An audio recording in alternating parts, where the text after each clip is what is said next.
title of the podcast is Organized Opulence Podcast. And our episode is Decluttering and Mindfulness with Simone, Nayoka Simone. Okay.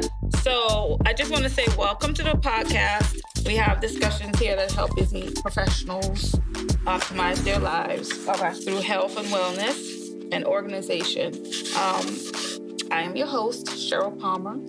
I'm a registered nurse and a mom, a busy professional, striving to do things just like everybody else. They're just like everybody. You get it done. You know.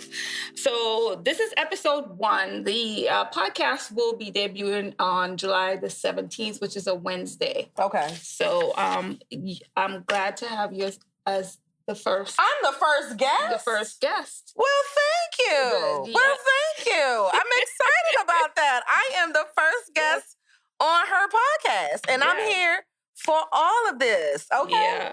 And we're going to have some exciting guests too coming up. Okay. A lot of it will be for mindfulness, health, just trying to get a good work. Let me let y'all see, Miss Sher. Okay. Hi, everyone. Okay. Yeah. So today's episode is going to put a fun spin on an old age discussion. And that's, does a clear mind create a clean space? Or does a clean space create a clear mind? So first of all, we know a clear mind is definitely going to create a clear space.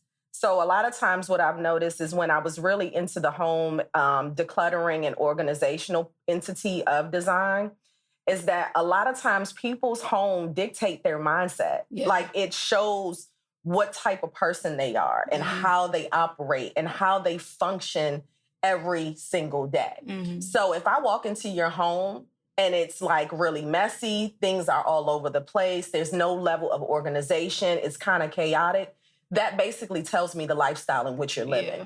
But what people don't realize is that when your home is clear and when things are in its place, and the functionality of everything is where it needs to be to help you to find it, then it's definitely going to give you that peace of mind. It's going to give you that clarity. Yeah. One of the things I really wish a lot of homeowners would typically do is that they would actually, if they don't have the time, there are so many services out there that people can utilize to get them to the space where they need to be. Mm-hmm. And so you have like home organizers, you have declutter advocates. There are programs available to people. I see them on social media all the time where they're encouraging you to do certain spaces, one space at a time. So for me, back a couple years ago, I even started a declutter challenge. So what I did was every single day for those who signed up for my email list, I actually challenged them for 30 minutes to tackle one space at a time, giving them the resources and the tools and everything that they could utilize to help them to do that. So I definitely agree that having a clean, clear space, it definitely translates. Yeah. Your home translates to your lifestyle. Yeah. So I noticed that you had, and I haven't even introduced you here yet. Okay. We're just diving into the conversation here. I'm all here for it.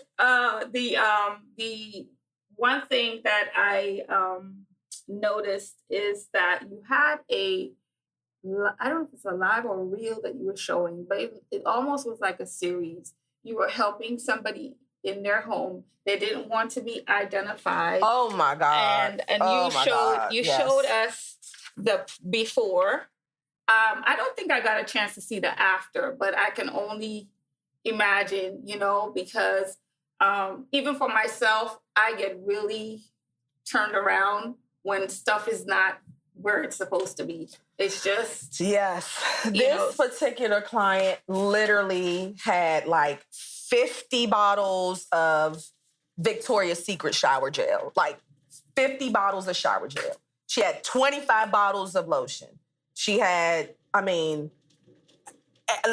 was a bunch of everything. And she was taking everything and she was dumping it in her bathroom underneath her sink and all around her tub. So much so that she took an extra step to put like a cabinet in the bathroom to be able to store even more stuff. Yeah. That's a problem. Yeah. That's a problem. That's a mental problem. That is something in your inner being that is exuding out of you in a whole different way, which is just buying stuff with no intent, like, why do you need so much of that? Mm-hmm. So what was interesting is that when I went to her home for a consultation, after we did the walkthrough of the home and the space, minutes after, she's like bawling. She's crying to me. She's crying to me. And I simply said to her, why are you crying? She said, well, she couldn't even talk. Her husband said that my wife is depressed. Mm-hmm. She's depressed. She's been wanting to get the space, the bedroom, the bathroom, and some other spaces in her home done. And she hasn't we haven't financially been able to do that. Mm-hmm. But now financially, we're in a better place. Mm-hmm. And so with tons of frustration for her, issues on her regular job, mm-hmm. issues of her home, it was dark in there. You can tell it was giving you, it was like not like a haunted movie, but it was a depressive. The space, I could feel it, that it was exuding negativity, and it was exuding just like sadness. It was just exuding all of these different types of emotions. Mm-hmm. And so with that, I mean, her calling me out there and her having that moment, that was impactful for me, because as an interior designer, my main slogan is changing lives and changing homes. Yes. And you know that. Yeah. And so through my work and my aesthetic and what I offer my clients, which is that Nayoka Simone experience, that is definitely something that I like to portray onto my clients, mm-hmm. so that they can feel happy. They can feel the greatness. They want to come home. They don't want to hang out because it's like, why do I need to hang out? I got everything at home, right? Yeah. Yeah. And so, and even for myself, even with my bathroom remodel, mm-hmm. But long story short, it was definitely a tough time for her, but I'm glad at the end of the day, her space was severely transformed. That's great. So much so that she was able to take the office out of her bedroom into the actual office, which was on the main floor. She got her bathroom remodeled. She got the bedroom redone. And literally just to see the smile and still tears come out, which were happy tears, that made me feel accomplished as a designer. Yeah. I'm glad you explained all of that. Because we always wonder what happens afterwards. Yeah. After that change, sometimes drastic changes like that. Some people do well with them. Some people don't do so well. Right. Especially that you explained that there may be something emotional or mental with it. Mm-hmm. And I've watched the worst of things like that on TV. Right. Like the hoarding shows and things like that. And I know that some of it is trauma that is being, I guess, relived, or they're trying to protect themselves from some kind of trauma that's caused them to collect and hold on to things that they can control. Yeah. Anyway, to bring some life into this timeless debate and in the spirit of discussing health, wellness, and organization, our topic is decluttering and mindfulness with a decorative twist. I'm going to introduce you now. Oh, Lord, y'all, let me tell you, I ain't even going to lie. I be over here like this when they start introducing me. But go ahead. It sounds very good. It sounds good, but I can't believe that I've done so much. Okay. Like, I surprise my own self sometimes, to be honest. Like, there's some people who work and they love what they do and they're very, like, out with it. Like, this is me. I'm not that person. I'm very humbled, but I'm also grateful for all of the opportunities that have presented themselves and that my portfolio speaks huge volumes of myself as a woman, as a Black woman in the interior design world, and also as a mentor and all of those great things. So go ahead and read this bio. All right. Joining me for today, this discussion is award-winning interior designer, author, I'm sure you've heard of the book, Principal Interior Design and CEO of Nayoka Simone of NyRai Interiors Design, LLC, Black Design Magazine, which we saw a little bit about, and Noir by NyRai, Luxury Candles and Scents. I have some of them too. You still got those candles? Uh-huh. Okay. I'm afraid to burn them because they smell so good. Yeah. You don't even really need to, right? Mm-hmm. I put my soul in them too, by the way. You can tell. Yeah, I do. You can tell. So today's conversation is sure to inspire all of us to declutter our lives and enhance our wellness. This discussion with Nayoka will highlight the connection between interior design and wellness as we explore mindful curation of home decor while revealing some tips to declutter our spaces, which you already shared a lot of that too. So settle in or continue moving through your current, whatever you're doing, space, and as we discuss this design and declutter.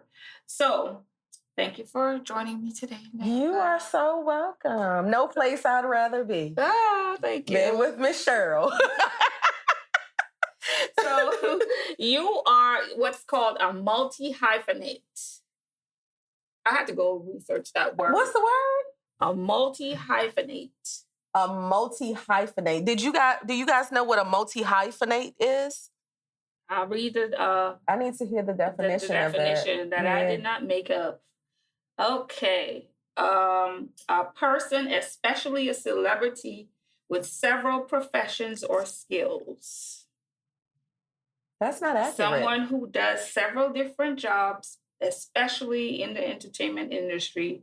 They equate like Timberlake to this kind of. Oh no, that's not me, baby. That's not me. You don't sing. Do you know? Okay, go ahead. Yeah. Okay. You're our celebrity. Okay. All right. I'll take it. Okay. Yeah. Okay, I'll take it. Yeah, we celebrate you. Okay. Well, thank you. Thank you. Yeah. So that's what the multi-hyphenate person is. They're very talented, they have a lot of skill, and impact a lot of people, pretty much. And a person with expansive success in several areas, including design.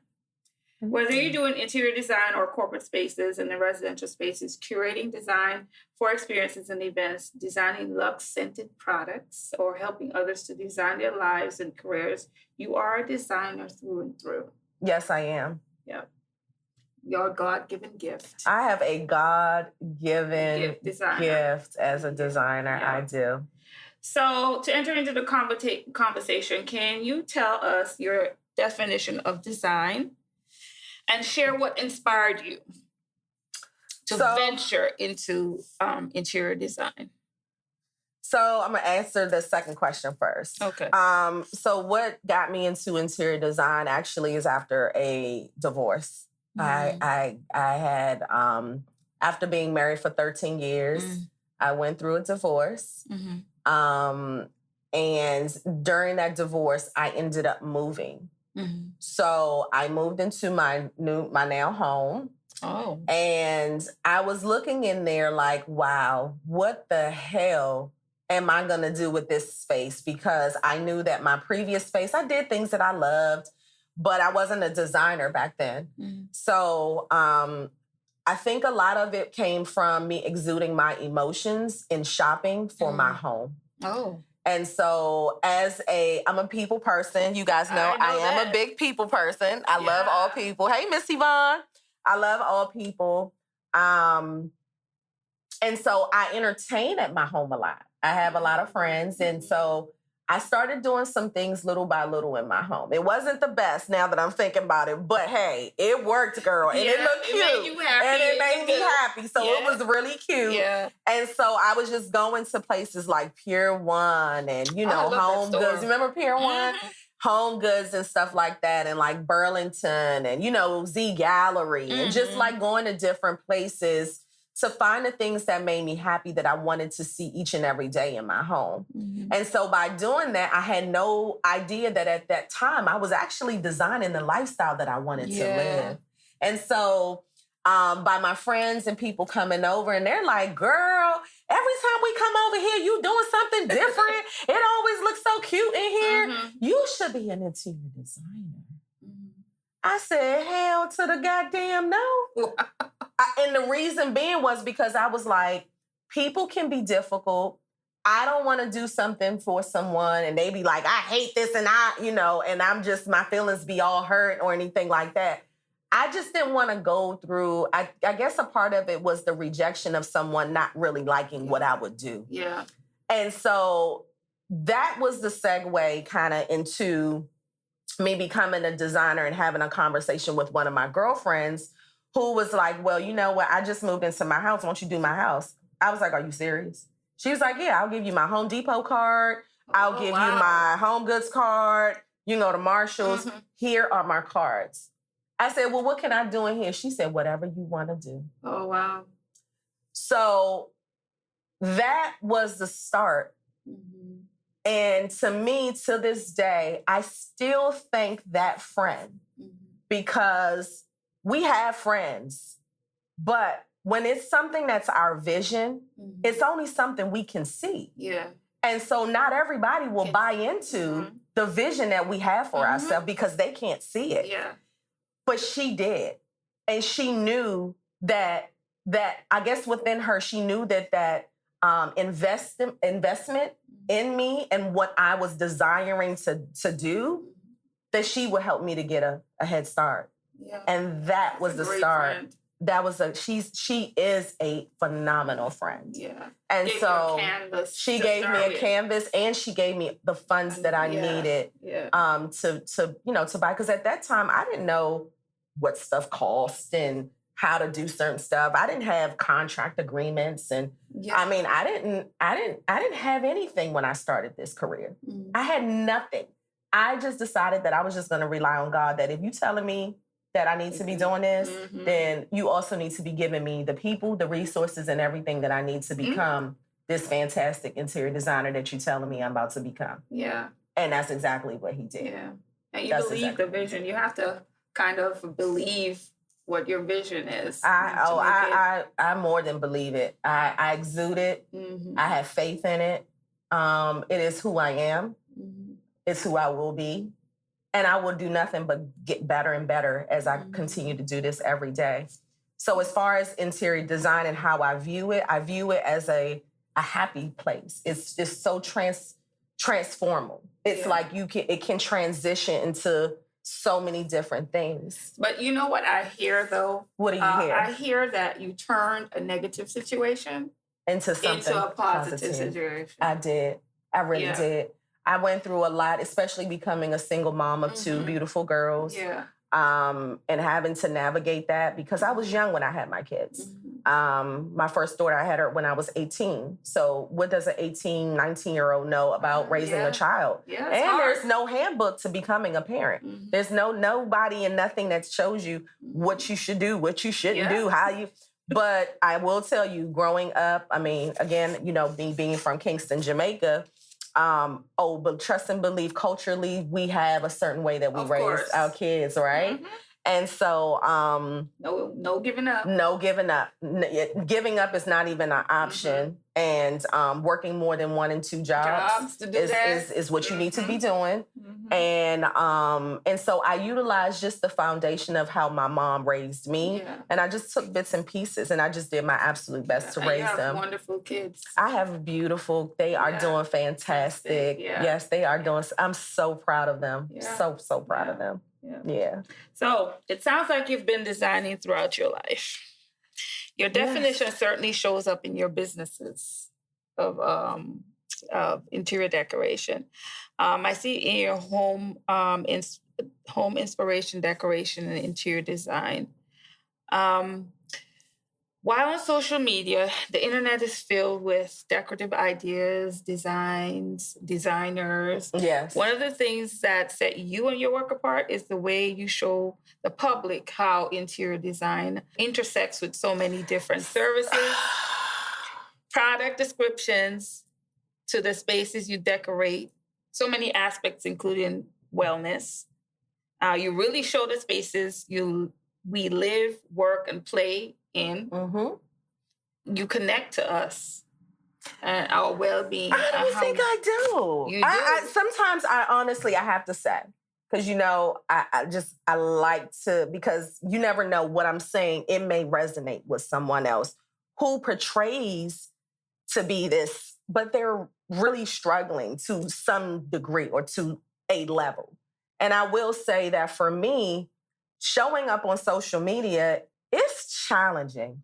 When I started in the business, there weren't a lot of interior designers that I've seen or saw. And now they're just coming out, and I love a lot of designers that are out right now. Like, there are some really creative, phenomenal designers out there. But I see what they do, and they do a lot of pictures and a lot of all this stuff. For me, it's sometimes challenging and it's hard to display that. I will say that. When you do put your effort in and you post and you have 15 people that like it, but you have 25,000 people who view it. So how do you, even though the views and the likes, they really don't matter, but you kind of want to gauge how far is your reach and how many people are you really reaching with the level of work that you're displaying. Doesn't mean that you stop, though. No. It doesn't mean that you stop. You still continue to show up authentically and truly being the advocate and the CEO that you are of whatever your business is. Yeah. So it can be really challenging, but I do put my best foot forward to show people, things that they can do in their space. And that's one of the reasons why, too, Cheryl, I have done the Design Mix and Mood home boards, which I try to do these workshops because they're people who they don't want to spend a whole lot of money, but they want some ideas. And so that's what that is for. And that's why I created that for people to explore, explore that. But I will say, I really appreciate the compliments that you're giving me for that, because that lets me know that I am being seen. Yeah. People are seeing me. People do like what I do. And they do get ideas and they enjoy that. But one of the even bigger things for me is that social media is good, but on the back end, a lot of people don't see how many clients are reaching out to me and how much I'm working behind the scenes, right? Yeah. So like right now, yes, everyone sees me and they know that I'm working on the Nadine Braiding Salon project, but guess what? I have like 6 to 10 other projects that I'm also working too. Yeah. And so I don't always get to display that because what I want to do, I would rather quality than the quantity. And so I love to give my clients that one-on-one attention, which is why I build relationships with them even after their projects are done. So do you do any mentoring? Like, do you mentor someone to be like another Nayoka? I do have a mentorship program. I don't know if my mentee's on here. Hey, Kim. I don't know if my mentee's on here, but I will say the mentees that I've had that have gone through my mentorship program, they are definitely successful. I watch them. Yeah. And just to see them flourish, to be, a little hesitant with executing or igniting their dream and their passion and what they truly enjoy doing. And for them to call me their mentor based on how they are even operate or how their business is set up right now and it's doing really good, I'm proud. Yeah. And in my mentorship program, guess what? There's no handbook. There wasn't a handbook for that either. But what I did do was I built the program based on what I learned, what I needed, how I elevated, and how I became Nayoka Simone. Yeah, because you started from scratch. I started from scratch. So I reached out. I remember I had attempted to reach out to some other designers for assistance, and I was shot down. And so I said, you know what? That little Kingston rowdy, that's okay. If the information isn't shared, guess what? I will build the information. I will learn the information. I will do the research for the information. And that's exactly what I did. So I'd like to get your perspective on the role of clutter in our homes and workspaces. In your experience and professional opinion, why do some of us deal with clutter in our spaces? Is it just stuff? Clutter?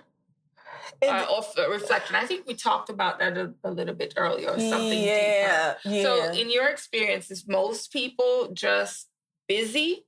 They just can't handle going on in their life, or is it something emotional, like the lady all that of was all of it depressed? You don't all find like a more dominant?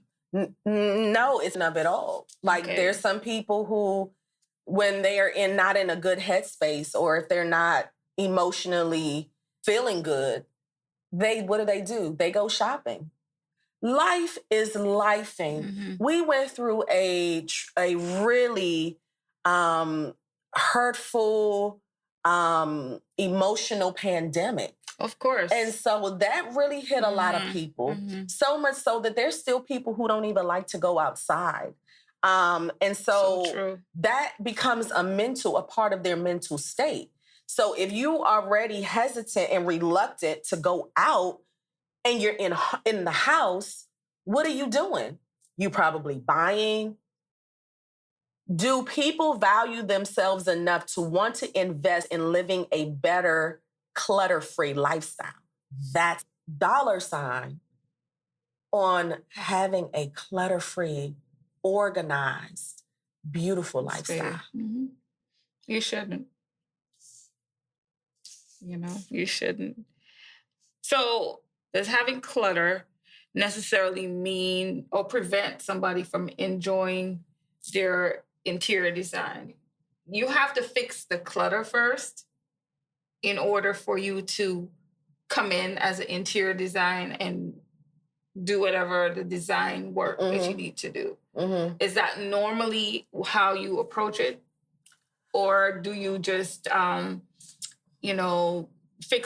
the interior stuff and just... No, because it goes back to that lady. What did I do that you saw me? You said you saw me do. The first thing I did was I brought a organizer / declutter expert into her home before I even touched it. Okay. So you have me here for a reason. When you pay that consultation fee, you paid that for a reason. That's an investment that you decided to make. Mm-hmm. The question is, now are you ready to relinquish that level of control to say, you know what, let her help me. Mm-hmm. And step away. Yeah, I do all of everything, So, I mean, usually when you call Nayoka Simone, when you contact me, you're going to walk away with probably a business friend, right? Yeah.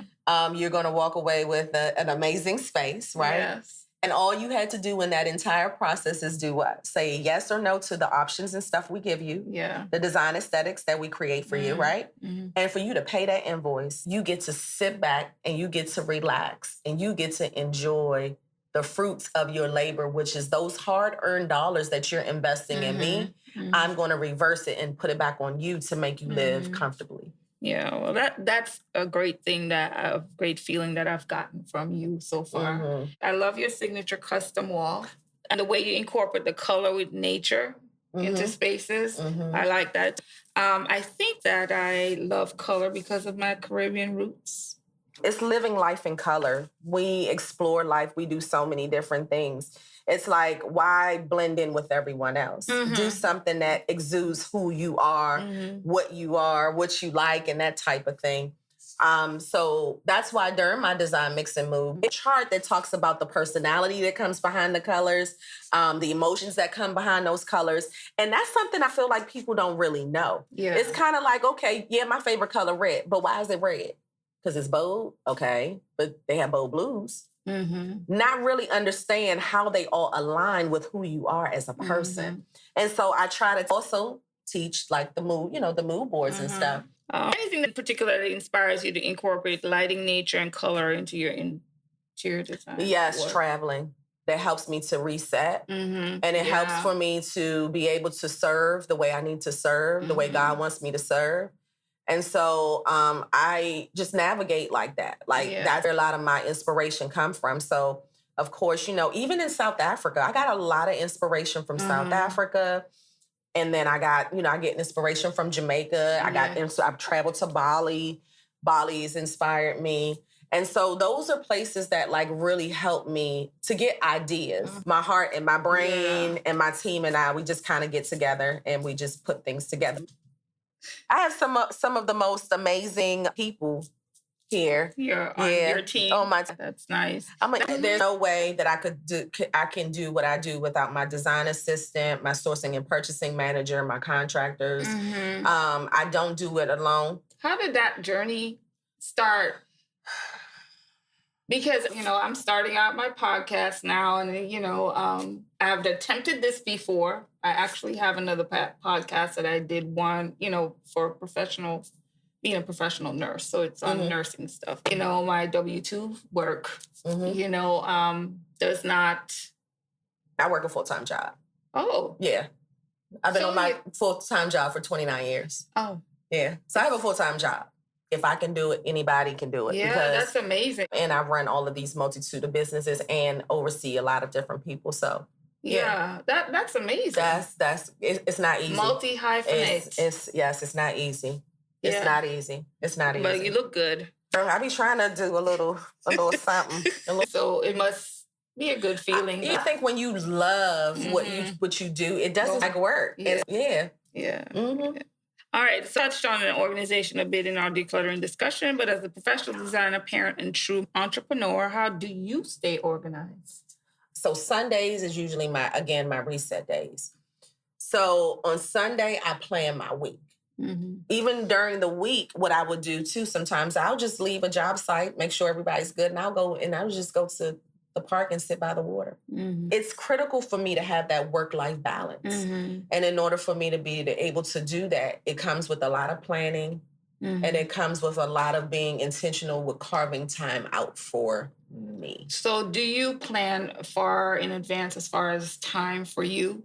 For example, no. Some people... So this trip that I'm getting ready to go on, I literally woke up one morning and I said, I've had enough and it's time for me to reset and reboot, and I need the ocean and I need a different scenery to do that. So I opened my iPad and I went to Southwest and I booked my trip. Yeah.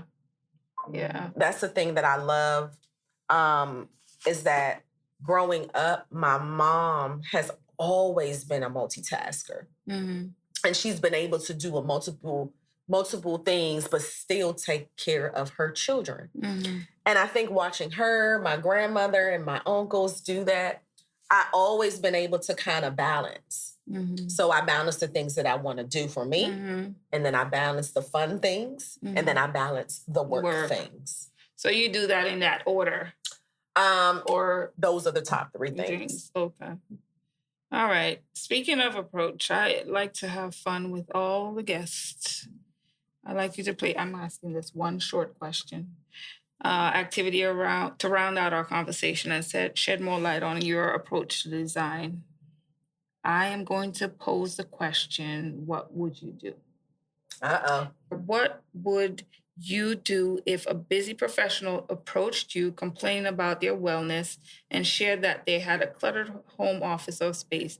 How would you help them curate a solution? I would help them curate a solution by, first of all, asking, how are they doing? How are you? I think a lot of times people ask it, but they ask it because it's the general beginning of a conversation. Yeah. Well, stopping to actually listen to what they're experiencing. Everyone doesn't have someone to talk to. That's true. What I do offer them is, like I said, I have a declutter challenge that will allow them for 30 days. For 30 minutes. Is that free? It is on my website and it's free. Okay. And equip them with, the tools and resources and the motivation to want to do something for themselves in their home to lessen the clutter in their space. And, how are you really doing? And what do you believe is causing this to be the case for you? And listening to that. And then based on the response, at least I know that I can counter that with some solutions for the issue or the problem. Okay, that's an interesting thought. And I like your approach. I love your approach. Thank you. I know you're very active in the design world and have great things going on. And future event services from the Nayoka Simone brands that we should keep an eye out for. What are some of those things? So right now, I think because I'm so busy with my projects, those are just, the same old. what's the latest thing is I am now a film production designer. Congratulations Thank on that. you. Yeah, Thank I'm you. so proud of you. Thank you. And so becoming a film production designer, I have to actually say that was a really big blessing. The reason why I say that was a really big blessing is because I had the opportunity to go to South Africa for 1 month to work alongside a South African production designer to learn the ins and outs of becoming a production designer. It has allowed me the opportunities to come back here to the States and work on my first film in the States by myself with, when I say by myself, meaning I don't have the South African designer there. So I have to build my own here. That's amazing. And that to me is amazing. Yeah. And it feels so good, again, like I always say, to feel seen, to be seen in spaces that people probably would have never thought that I would be, engaging in. So with that being said, in your question, becoming a film production designer and becoming the department head for that is definitely, the latest thing. You're doing a lot and you're impacting a lot of people. Thank you. Doing that. So yeah, I'm very proud of you. Thank you. And I'll just keep, doing what I do. I really want to make sure that the work that I'm doing is impactful. Again, people sometimes, they just want you to listen. They just want a little bit of encouragement when it comes to decluttering and, living, in a space that's more tidy and you have more home organization and that type of thing. And so I would always, encourage everyone that, if that is the case and it may be something that's more deeply rooted, that is something that you should take a little bit more seriously and go and get the necessary help that you may need. Or slowing down. But some people financially, they can't do that because that's their livelihood. But for those, whether you're on a high pace, fast track, or whether you're slow on a slower pace track, either way, the ultimate goal is to get you to a place where you feel really good the moment that you walk into your home. And that is, to me, the ultimate goal. Thank you to Nayoka for sharing her time with us today. Nayoka is doing great work in design and the business world, and her designs are a sight to see. So where can you find information about her businesses, book your services, and keep up with the wonderful world of Nayoka Simone? You can connect with Nayoka at nyokasimone.com and book a consultation for interior design.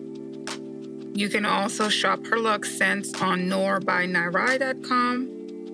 Check out her book, Leap Before You Look, The Principles to Conquer Fear and Live Your Life's Purpose. That's available on Amazon. You can attend her events like the Design Mix and Mood, which you can find links to sign up on her Instagram or her website. She also has courses and mentoring that you can enroll in. Her social media handle is at Nayoka Simone, and she is on Instagram, Facebook, Pinterest, TikTok. Stay tuned for the wonderful world of Nayoka Simone and be inspired by her incredible work. All right. Well, thank you to everyone who has joined us today. Visit our website, CherylOnLux.com, for blog articles on decluttering and mindfulness and more. And be sure to like and subscribe to get notified of our next episode. Until we meet again, be well.